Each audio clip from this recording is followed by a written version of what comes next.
ಈಗ ಮಧ್ಯಾಹ್ನದಾಗ ಇವರು ಕೇಳಿದ್ರಲ್ಲ ದಿವ್ಯಾನಂದ್ರ ಆ ಪ್ರಶ್ನೆಗೆ ಉತ್ತರ ಹೇಳೋನೇನ್ರಿ?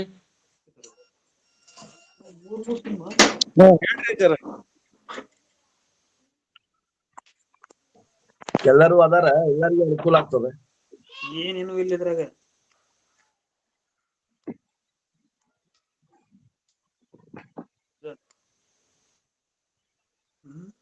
ಏನು ಇಲ್ಲದ್ರಾಗ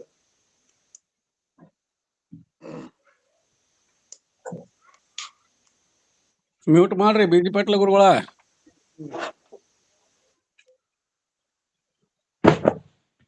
ದಿವ್ಯಾಂಗ ಎತ್ರ ಬಂದ್ರ ನಿಮ್ದು ಪ್ರಸಂಖ್ಯಾ ಅನ್ನೋದು ಎತ್ರ ಬಂದ್ರಿ ಗುರುಗಳ? ಅದು ಪುಸ್ತಕ ತಗೊಂಡ್ ನೋಡ್ತಾವ ಹಂಗ. ಗೌಡಪಾದ ಹೃದಯ ಅದ ಗೌಡಪಾದ ಹೃದಯ ಬಾಳ ದೊಡ್ಡ ಬುಕ್ ಐತ್ಲ, ಅದ್ರಾಗ ಯಾವ್ದ್ರಿ? 139ನೇ ಪೇಜ್ ರೀ. 139 ರೀ. 137, 38, 39. ಹಾ ಓಕೆ ಓಕೆ.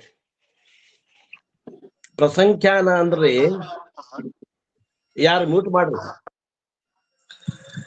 ಪ್ರಸಂಖ್ಯಾನ ಅಂದ್ರ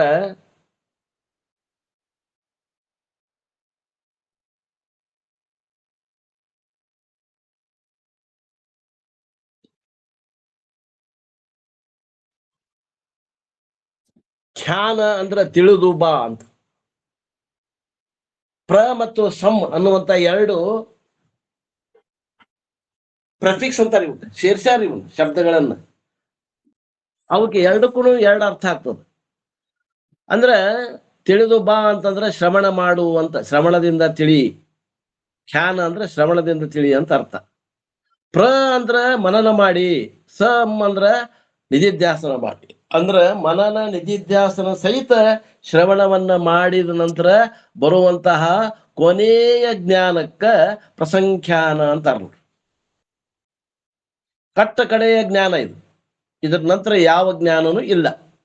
ಅದಕ್ಕೆ ಏನಂತ ಹೇಳ್ತಾರ ಅಂತಂದ್ರೆ ultimate knowledge, discriminative knowledge, highest form of wisdom.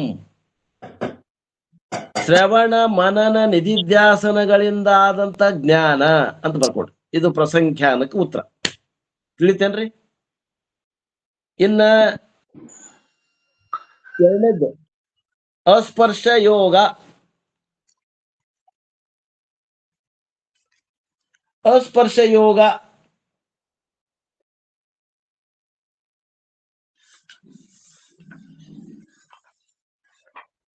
ಅದನ್ನ ನಿಮ್ಗ ಮುಂದೂ ಬರ್ತೈತದ, ಮುಂದಿನ ಅಧ್ಯಾಯದಾಗೂ ಬರ್ತದ. ಸ್ಪರ್ಶವು ಎಂದರೆ ಮುಟ್ಟುವುದು, ಮುಟ್ಟುವುದು ಅಂದರೆ ಸಂಬಂಧವು.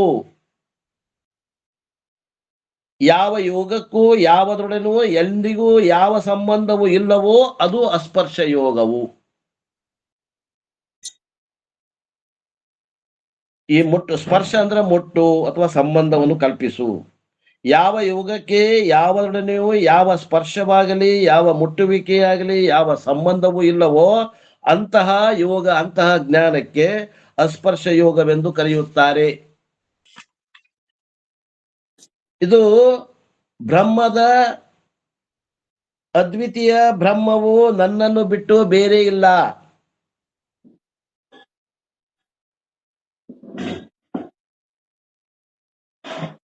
ಮತ್ತು ಮತ್ತೊಂದನ್ನು ಸೋಂಕದೆ ಇರುವುದು. ಅದನ್ನು ತಿಳಿಸುವುದರಿಂದ ಅದ್ವೈತ ದರ್ಶನವು ಅಸ್ಪರ್ಶ ಯೋಗವೆನಿಸುತ್ತದೆ.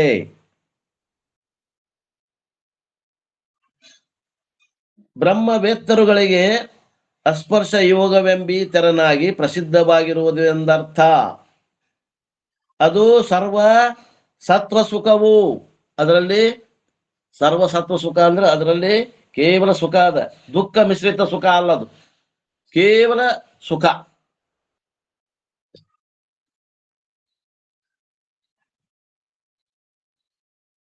ಅದನ್ನ ಹೇಳ್ತಾರ ಅವ್ರು ಮುಂದೆ. ಇದ್ರ ಇಷ್ಟ ಅರ್ಥ ಇದು.